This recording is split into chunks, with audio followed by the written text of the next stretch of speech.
Hey guys, my name is Alex Michael. I'm a member of the men's basketball team at Wofford College, and I'm very excited that I have the opportunity to read to you guys today. Obviously, I wish I could be there in person, hanging out with you guys, but right now, unfortunately, I can't. So I'm really excited to get to be able to read to you guys today. And today, we're going to read one of my favorite books as a kid, and you guys have probably heard of it and heard of the author, and maybe have seen the movie, maybe have read the book, but this is one of my favorites growing up. So today, I'm going to be reading Horton Hears A Who by Dr. Seuss.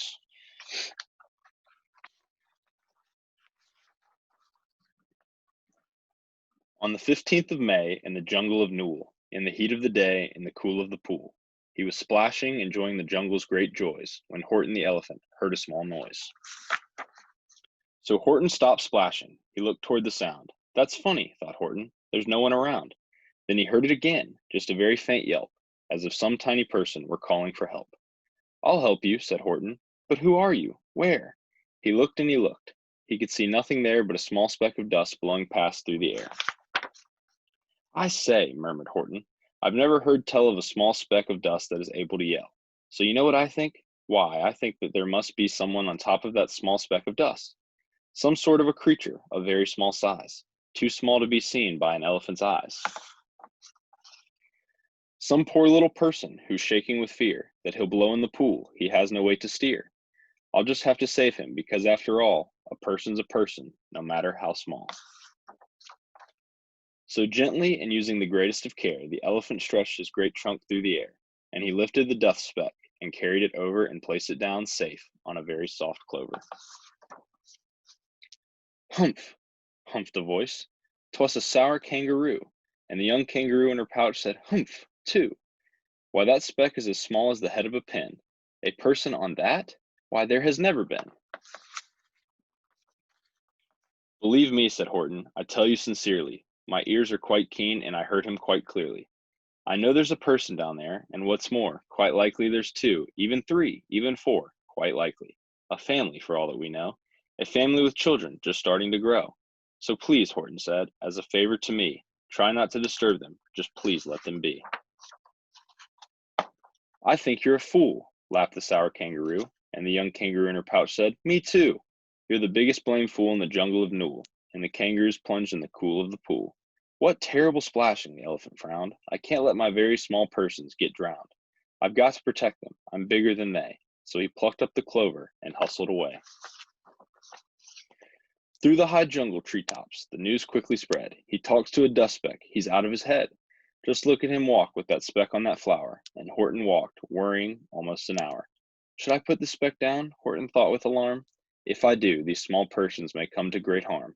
I can't put it down, and I won't. After all, a person's a person, no matter how small. Then Horton stopped walking. The speck voice was talking. The voice was so faint he could just barely hear it.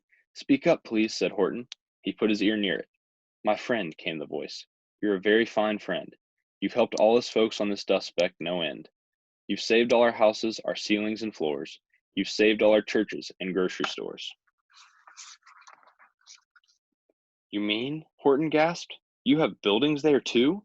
Oh yes, piped the voice. We most certainly do. I know, called the voice. I'm too small to be seen, but I'm the mayor of a town that is friendly and clean. Our buildings to you would seem terribly small, but to us who aren't big, they are wonderfully tall. My town is called Whoville, for I am a Who, and we Whos are all thankful and grateful to you. And Horton called back to the mayor of the town. You're safe now. Don't worry. I won't let you down. But just as he spoke to the mayor of the speck, three big jungle monkeys climbed up Horton's neck. The Wickersham brothers came shouting, What rot! This elephant's talking to whos and who are not. There aren't any whos, and they don't have a mayor, and we're going to stop all this nonsense, so there. They snatched Horton's clover. They carried it off to a black-bottomed eagle named Vladikoff, a mighty strong eagle of very swift wing. And they said, Will you kindly get rid of this thing? And before the poor elephant even could speak, that eagle flew off with the flower in his beak. All that late afternoon and far into the night, that black-bottomed bird flapped his wings in fast flight. while Horton chased after with groans over stones that tattered his toenails and battered his bones, and begged, "Please don't harm all my little folks who have as much a right to live as us bigger folks do." But far, far beyond him, that eagle kept flapping, and over his shoulder called back, "Quit your yapping! I'll fly the night through, I'm a bird. I don't mind it, and I'll hide this tomorrow, where you'll never find it." And at 6:56 the next morning, he did it. It was sure a terrible place that he hid it. He let that small clover drop somewhere inside of a great patch of clovers 100 miles wide. "Find that," sneered the bird, "but I think you will fail," and he left with a flip of his black-bottomed tail. "I'll find it," cried Horton. "I'll find it or bust. I shall find my friends on a small speck of dust." And clover by clover with care, he picked up and searched them, and called, "Are you there?" But clover by clover he found that the one that he sought for was just not around. And by noon, poor old Horton, more dead than alive, had picked, searched, and piled up 9,005. Then on through the afternoon, hour after hour, till he found them at last on the 3 millionth flower. "My friends," cried the elephant, "tell me, do tell, are you safe? Are you sound? Are you whole? Are you well?" From down on the speck came the voice of the mayor. "We've really had trouble, much more than our share. When that black-bottomed birdie let go and we dropped, we landed so hard that our clocks have all stopped. Our teapots are broken, our rocking chairs smashed, and our bicycle tires all blew up when we crashed. So Horton, please," pleaded that voice of the mayor's, "will you stick by us Who's while we're making repairs?" "Of course," Horton answered, "of course I will stick. I'll stick by you small folks through thin and through thick." "Humph," humphed the voice. "For almost 2 days you've run wild and insisted on chatting with persons who've never existed. Such carryings on in our peaceable jungle, we've had quite enough of your bellowing bungle. And I'm here to state," snapped the big kangaroo, "that your silly nonsensical game is all through." And the young kangaroo in her pouch said, "Me too." With the help of the Wickersham brothers and dozens of Wickersham uncles and Wickersham cousins and Wickersham in-laws whose help I've engaged, you're going to be roped and you're going to be caged. And as far for your dust speck, ha! That we shall boil in a hot steaming kettle of bezelnut oil." "Boil it?" gasped Horton. "Oh, that you can't do. It's all full of persons. They'll prove it to you." Mr. Mayor," Horton called. "Mr. Mayor, you've got to prove now that you really are there. So call a big meeting, get everyone out, make every who holler, make every who shout, make every who scream. If you don't, every who is going to end up in the bezelnut stew." And down on the dust speck, the scared little mayor quick called a big meeting in Whoville town square, and his people cried loudly. They cried out in fear, "We are here! We are here! We are here!" The elephant smiled. That was clear as a bell. "You kangaroos surely heard that very well." "All I heard," snapped the big kangaroo, "was the breeze and the faint sound of wind through the far distant trees. I heard no small voices, and you didn't either." And the young kangaroo in her pouch said, "Me neither." "Grab him," they shouted, "and cage the big dope. Lasso his stomach with 10 miles of rope. Tie the knots tight so he'll never shake loose. Then dunk that dumb speck in the bezelnut juice." Horton fought back with great vigor and vim, but the Wickersham gang was too many for him. They beat him, they mauled him, they started to haul him into his cage, but he managed to call to the mayor, "Don't give up, I believe in you all. A person's a person, no matter how small. And you very small persons will not have to die if you make yourself heard. So come on, now, and try." The mayor grabbed a tom-tom, he started to smack it, and all over Whoville they whooped up a racket. They rattled in kettles, they beat on brass pans, on garbage pail tops, and old cranberry cans.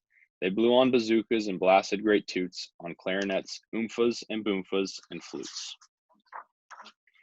Great gusts of loud racket rang high through the air. They rattled and shook the whole sky. And the mayor called up through the howling mad hullabaloo, "Hey Horton, how's this? Is our sound coming through?" And Horton called back, "I can hear you just fine, but the kangaroo's ears aren't as strong quite as mine. They don't hear a thing. Are you sure all your boys are doing their best? Are they all making noise? Are you sure every who down in Whoville is working? Quick, look through your town. Is there anyone shirking?" Through the town rushed the mayor, from the east to the west, but everyone seemed to be doing his best. Everyone seemed to be yapping or yipping. Everyone seemed to be beeping or bipping. But it wasn't enough. All this ruckus and roar, he had to find someone to help him make more. He raced through each building. He searched floor to floor. And just as he felt he was getting nowhere and almost about to give up in despair, he suddenly burst through a door, and that mayor discovered one shirker. Quite hidden away in the Fairfax apartments, apartment 12J, a very small shirker named Jojo was standing, just standing, and bouncing a yo-yo, not making a sound, not a yip, not a chirp. And the mayor rushed inside, and he grabbed the young twerp. And he climbed with the lad up the Eiffelberg Tower. This, cried the mayor, is your town's darkest hour. The time for all who have blood that is red to come to the aid of their country, he said. We've got to make noises in greater amounts, so open your mouth, lad, for every voice counts. Thus he spoke as he climbed. When they got to the top, the lad cleared his throat, and he shouted out, "Yop!" And that yop, that one small extra yop, put it over. Finally, at last, from that speck on that clover, their voices were heard. They rang out clear and clean, and the elephant smiled. Do you see what I mean? They've proved they are persons, no matter how small, and their whole world was saved by the smallest of all. How true, yes, how true, said the big kangaroo. And from now on, you know what I'm planning to do? From now on, I'm going to protect them with you. And the young kangaroo in her pouch said, Me too. From sun in the summer, from rain when it's fallish, I'm going to protect them, no matter how smallish. The end. Thank you, guys.